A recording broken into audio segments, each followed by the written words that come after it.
That's right, anyone can be an activist, whether you go to protest or not. In fact, you can even be an activist from home. If you hear the term activist and you're like, ooh, that's definitely not me, I encourage you to check out this video now or next, because I guarantee you're more of an activist than you originally thought. But spoiler alert if you don't watch that video, simply all it takes to be an environmentalist is to care about the planet. And what it takes to be a zero waster and an activist is to put your words into action, whatever that action means to you. So let's get into it. Let's talk about being an activist from home. Hello everyone, it's Emma and welcome back to my channel where we talk about all sorts of things zero waste, focusing on free, easy, and fun ways to live low waste. If I talk a little bit too fast for you, I already know I do. It's a gear icon right down there. You can use that gear icon to change the speed of your video. Kind of forgot to mention that. Anyway, just like with zero waste, with activism, there's no one size fits all. It would be really silly to say an activist is someone who protests, or an activist is someone who this, but there's no one size fits all. And I fully acknowledge, especially as someone who is chronically ill, that not everybody can do everything when it comes to activism. I know that not everybody can attend protests and rallies and marches, and not everybody can make a phone call, not everybody can write an email. So don't let any of that hold you back. Find ways that work for you to be an activist. So here are a few ways that you can be an activist without leaving the comfort of your own home. First, let's talk about phone calls. Phone calls are typically seen as the most effective form of at-home communication with your elected officials. And that is simply because you can contact your elected officials in a timely manner. You can contact them immediately and they will also get back with you immediately unless you get sent to voicemail. Plus, large volumes of phone calls help to make the news and bring national attention to a certain issue or cause. But how do you make a phone call?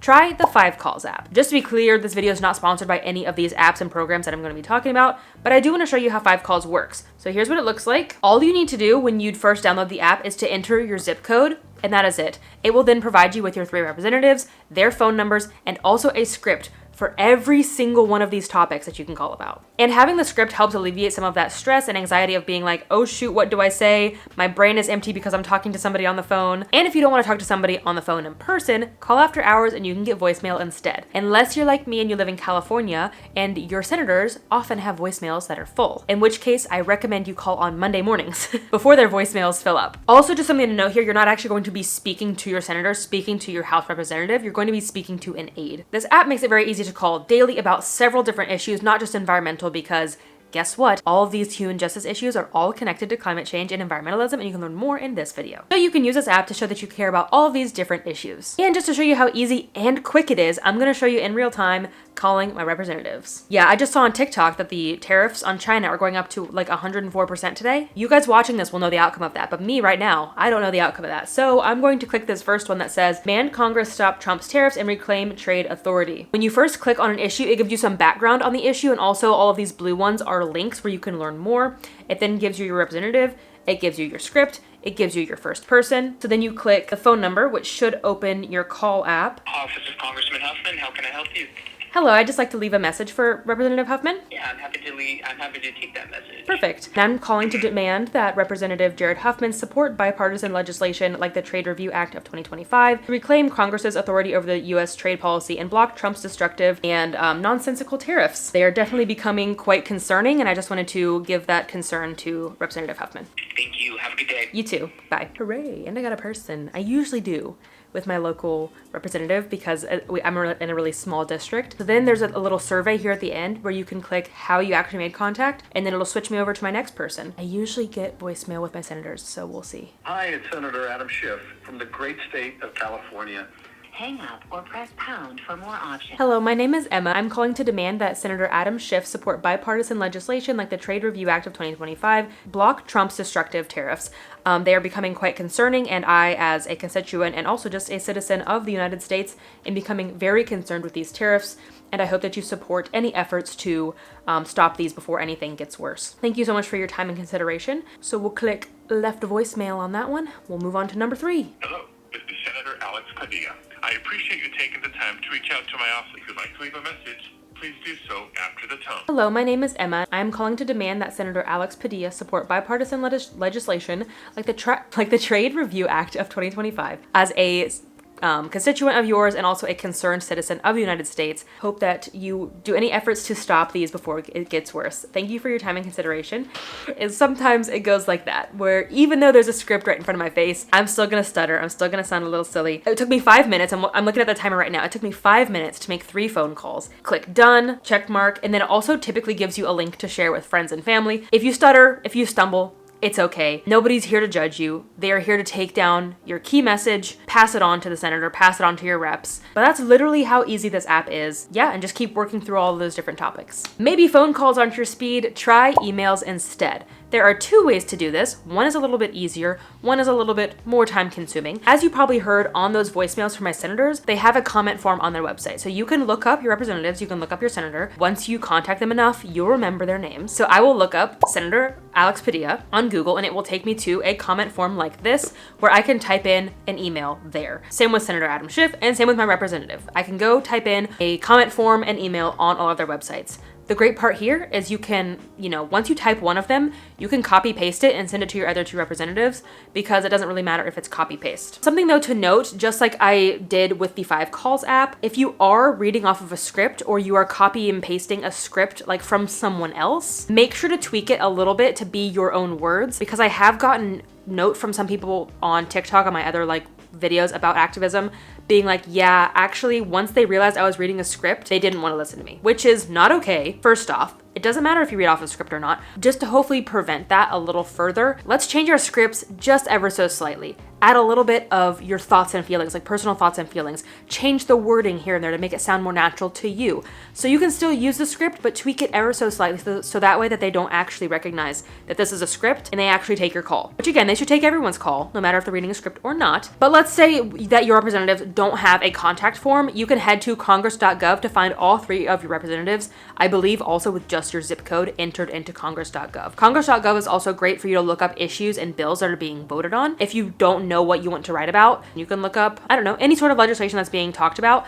and write about that topic. Now, an easier way to get in contact with your representatives via email is with ResistBot. Once you make contact with ResistBot one time, it'll stay right here in your contacts. So if you have already used ResistBot before like I have, simply type in keywords and it will give you a list of keywords that will give you prompts for it to help you out. So you can write, you can search trending campaigns, you can search for petitions, register to vote. Otherwise, if you have never used ResistBot before, just search for ResistBot on Google or Ecosia, click on the link, and it will take you to your favorite messaging app, Facebook Messenger, text message, Instagram, WhatsApp, whatever you use. So let's say I want to write. So I will just type in write. It will ask you to select your target, which you can select the president, you can select the Congress, you can select literally whoever you want. I'm gonna select the president because why not? And then you can just send a collection of text. Once you are done composing your entire message, you type done and it will compose the email for you. It will find the email recipient. It will do all of the work formatting it and making it look nice. So let's just say, as I was talking about the tariffs that Trump is going to impose tonight, let me say something about that to him. Our country is built off of trade. You are ruining trade, ruining the economy, and ruining alliances. Stop the tariffs now. I forgot to send done. So don't forget to type done once you're done with your message, and then it will format the email for you. If it looks good, type send, and it'll send it. Some general rules when both writing and calling are as follows. Make sure to keep it concise. You don't want to write too long or talk too long on the phone. Stick to one topic at a time. Provide action items, and ask them to respond with proof that they are taking action. Keeping it to one topic ensures that they are keeping track of how many topics they are getting contacted about per day. Example, everybody was picking that first call that I picked on 5 calls today. They're going to tally like tariffs, phone calls about tariffs today. If you call about several different things, it can be confusing for them to tally and keep track of the different issues that they're being contacted about. So keep each message as just one topic per time. And yes, it's always great practice to say, here's my phone number, here's my email, here's a way to get in contact with me when you have achieved what I want you to achieve. Number 3 is to sign petitions. Yes, petitions do work. Of course, it's no guarantee that anybody will do anything, but like phone calls and emails, it is a great way for an issue to gain traction. It puts public pressure on your elected officials to make the changes that you and your neighbors are demanding. Yes, you can ask them to do something on your own, but they are much more likely to back an idea with hundreds or thousands of voices behind it. Take petitions public on social media, a local newsletter, a local news station to really get the ball rolling and to add public pressure. And as I just figured out on ResistBot, I have never seen this before, ResistBot can also help you sign petitions. Number 4 is to read, get educated, and utilize your local library to do so. I think one of the best ways that we can be activists and maintain our activism is by getting educated. No, I don't mean going to school and getting a degree, simply reading books. And I think it's an even further step of activism to support your local library. Libraries are free. Libraries are so anti-capitalist, so take advantage of them. Knowledge is power, education is power. Reading other people's stories, getting in contact with one another, building that empathy and compassion with other stories is such a great way to become an activist and stay involved. I have a full list of book recommendations on my website, from political to climate change to fiction and nonfiction and everything in between, that you can check out down below. Or if you want a video version, you can check out this video. And I also have this video right here about the environmental and economic benefits of libraries. So pick a topic of interest and get to learning. Maybe it's politics or environmental science or racial injustice or feminism or activism. There are so many amazing books out there. If you're not sure where to start, I highly encourage you to start with The Intersectional Environmentalist by Leah Thomas. She does an excellent job of talking about how all of these different issues that I talk about on my channel and on Instagram are all connected to climate change. They're all connected to one another. So the next time you're thinking, why is my favorite environmentalist talking about the prison system? Why is my favorite environmentalist talking about the genocide happening in Gaza?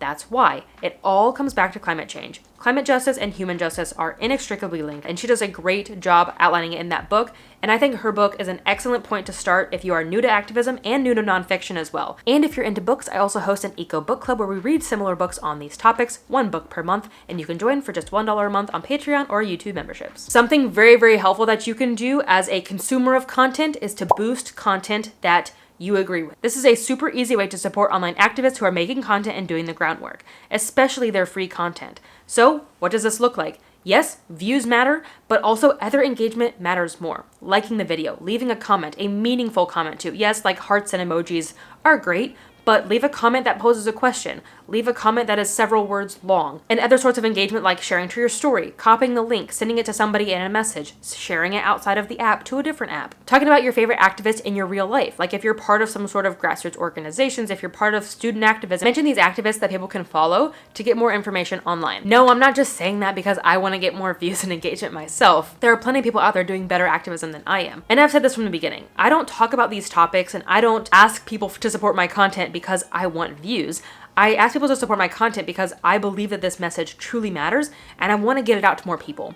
And typically content like this does not perform very well, which is why I think it's even more important that when you see activism content that you agree with, that you think these people are doing good work, please boost that content in any way that you can to really show the algorithm that these messages matter. And speaking of social media, another tip is to follow diverse creators. Don't just follow me and other people who look like me, 20s, 30s, white women. Follow activists of color, activists of different genders and sexualities, activists from different countries, activists of different ages, and so forth. But why? Once again, it all comes back to intersectionality. It is important that we hear different perspectives and life stories. It helps us to foster empathy and expand our worldviews to care about more than what affects us directly. Because yes, it's great that you care about climate change because climate change is affecting you, but you should also care about climate change because it's affecting someone else in some other way. You should care about this other socio-political issue because it affects your neighbor. It affects a fellow human being. Even if it never affects you ever, it does affect someone, and you never know what you might learn from somebody with a different worldview than you. It is a great way to expand your horizons and open your mind. Something else you can do in terms of social media is make your own content. It doesn't have to be extravagant or fancy. In fact, you can do a lot of content creation with just the phone that you already own. And so many apps are free to use, like Blue Sky, Instagram, TikTok. YouTube is free as well, but I think YouTube does require maybe a little bit higher production value unless you're just doing YouTube shorts. And yes, you still can make a difference even if you are starting from scratch and you have 0 followers right here, right now. Many people started their online activism in the wake of the genocide of Palestinians and continue their good work to this day. They help raise thousands of dollars to save numerous lives, and you can do that too for a cause that matters to you, even if you have 0 followers. You can build a following and use your following for good. I think a pretty underrated way to be an activist is by simply buying less. I talked about this in a recent video called Breaking Up with Consumerism that you can check out here. Our money has power, so let's use it. Think before you buy. Do you really need that new item? Do you have something in your home that could already serve that purpose? Ask yourself these questions and more. Along with that video, I also have this free guide to breaking up with consumerism that you can download right to your favorite electronic device. It's got a checklist of questions to ask, teaching you how to be content with less, some new ideas for hobbies that you can learn instead of making shopping a hobby. And ultimately in that guide, we talk a lot about how overconsumption is fueling climate change. And our consumption habits are also fueling billionaires who are now in charge of the government. So if you're upset with your government, if you're upset about climate change, vote with your dollar. Shop small, shop locally, and quite frankly, just shop less. Of course, buy your wants. I buy books that I want. I bought these earrings that I want. I bought this shirt that I wanted. So you can still buy once while committing to buying less and voting with your dollar. But simply become a conscious consumer and really start to think through your purchases. In a similar vein, you can also trade with your neighbors via a buy nothing group, or you can attend a clothing swap. Instead of selling your items or throwing them away, even worse, instead give them away to your neighbors for free. And you can also use these groups to receive stuff for free. If I have cards, you can check out this full video right here about what buy nothing recycling groups are and the benefit of them and why everyone should join one. But essentially you give stuff away for free and you get stuff in return should you want it. And you can also trade services. Say you bake sourdough and your friend does photography. See if they would be interested in a loaf of bread for some family photos. Or maybe your friend is an artist. You could babysit their kids in exchange for a piece of art instead of money. You get the idea. Trade your items, trade your skills, learn to get to know your neighbors, be friendly, build community in this way. And lastly for today is to inspire others to do the same things. Because absolutely, it is so great that like one person made one single phone call today. But how great would it be if hundreds or thousands of us made one single phone call every single day? It all comes down to our small actions do matter, but they matter even more when multiplied. They matter even more when you yourself multiply them, and they matter even more when all of us multiply them together. It is great if one person reduced one plastic water bottle today, but what if 100,000 people reduced one plastic water bottle today, and tomorrow, and the next day, and the next day? That will start to have a huge impact on physical pollution on the planet, emission pollution on the planet, and so forth. Honestly, a great way to start here is by taking it back a few tips and sharing content with them. Share an educational piece of content with them, share a book with them, start a book club, share a video with them. You get the idea. Maybe you just take a walk together and talk about politics. Maybe you're having dinner and a topic like this comes up. I'm not saying you need to force this on anybody, but the next time it comes up naturally, consider how you guys can get involved together. And of course, don't stop here. If you're really comfortable with at-home activism and you want to do more, do more. Take to the streets, attend a protest, attend a teach-in, host a teach-in, run for local office. Literally whatever works for you, whatever is your form of activism, get to it. As I mentioned in the beginning, there is no one size fits all for activism. Some people are going to be at-home activists for their whole life, and that's totally fine. Some people will take at-home activism and use that as a gateway to get into in-person activism, and that is great too. Some people are going to skip the at-home steps and immediately take to the streets. Literally whatever works for you, whatever feels comfortable for you, whatever feels good for you. But at the end of the day, I don't want to discount at-home activism. It was the only way that I could be an activist for years because I was not allowed to protest when I was in the military. I had to be very careful with my activism while I was in the military, and you never know if somebody is unable to leave their home, if someone is not able to walk and attend a protest, whatever it might be. Don't judge someone because they're not attending a protest. There are still ways that you can take action from home that still do matter. And just like with anything, I know that these actions alone are not going to save the planet, and that's fine. I'm not saying that phone calls are going to save the planet, but I am saying that if we do phone calls and we make content and we email and we protest and we vote with our dollar and we trade with our neighbors and we build community, like if we do all this together, that will really start to make a really big difference too. It's not just a one and done. It's not just I'm going to make one phone call, I'm an activist, the end. It's I'm going to make one phone call today, and then tomorrow I'm going to send one email, and then the next day I'm going to like build community with my neighbors, and then the day after that I'm going to go support my library, and then the day after that, like, you get the idea. Do several different actions in your life that revolve around activism and doing good things. Thank you so much for watching this video. I hope that you found some value in it, and I hope that you're feeling inspired to be an activist and to call yourself an activist. And let us know how you are an at-home activist down below. There are more ways to do so. I want to make this into a little mini series, so leave your tips down below. And if anybody's interested in being like an out-of-the-house activist, right? Protesting, voting, attending rallies, attending town halls, let me know. I'm happy to make a video about that, especially as I'm learning to do that myself. But for now, I do have this video right here where I attended and hosted my first protest all-in-one, the lessons I learned that you can check out down below. But for now, that is all that I have. Thank you so much for watching. I really appreciate your time, and I really do appreciate all of your support on my activism content because, again, it doesn't perform the best, but I know that it is important. So thank you so much for supporting me. I'll see you in the next video though, but until then, remember that your small actions make a big difference in the long run. Bye, guys. So let's take action together. There was something else. Why did I turn the iPad off?